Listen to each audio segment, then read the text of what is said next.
Hello hi అందరికీ welcome back to Advik talks. ఈ వీడియోలో చూపిస్తున్నది బాలంత నోముకి సంబంధించినవి ఫ్రెండ్స్. మా మమ్మీ నాకు ఇలా బాలంత నోము నోమించింది. ఇందులో నూనె పావులు, ఉగ్గు గిన్నెలు, గ్లాసులు, గిన్నెలు, చాక్లెట్స్, బొంగురాలు, పిరికిళ్ళు, బత్తీసలు ఇవన్నీ కూడా నోమించింది మా మమ్మీ.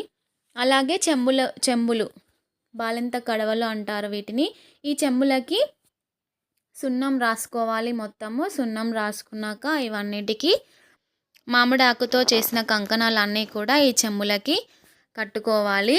అదే పెళ్ళైన కొత్తలో అయితే పెళ్ళి నోము అంటారు. కన్సీవ్తో ఉన్నప్పుడు పొట్ట కరియలు నోమిస్తారు. అదేవిధంగా బాబు కానీ పాప కానీ పుట్టినాక ఇలా బాలంత నోము అని చెప్పేసి ఇలా నోమిస్తారు ఫ్రెండ్స్. ఇది అయితే మా ఇంట్లో చేశారు. సో మీలో ఎవరికైనా ఇలాంటి నోములు తెలుసా ఫ్రెండ్స్? తెలిస్తే మీరు కామెంట్ బాక్స్లో కామెంట్ చేయండి. మీరు నోముకున్నారా? అలాగే నోముకోవడం అంటే ఏంటి అంటే, మనం పొద్దున పూజ చేసుకొని గౌరమ్మ పెట్టుకొని గౌరమ్మకి పసుపు కుంకుమ అన్నీ వేసి అలంకరించి పూలతో, అలాగే ఇది ఒక నోము తీసి మనము గౌరమ్మకి ఇచ్చుకున్నట్టుగా అక్కడ ఒక ప్లేట్లో పెట్టుకోవాలి. అమ్మవారిని మనస్ఫూర్తిగా కోరుకుంటూ మనము నోముకోవాలి ఫ్రెండ్స్. నోముకోవడం అంటే ఒక ఐటమ్ని మనము 13 తీసుకోవాలి. 13లో ఒకటి ఫస్ట్ మనము గౌరమ్మ దగ్గర పెట్టుకోవాలి.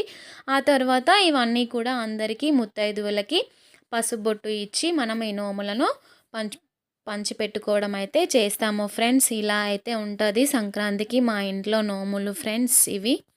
సో నా వీడియోని లైక్ చేయండి ఫ్రెండ్స్.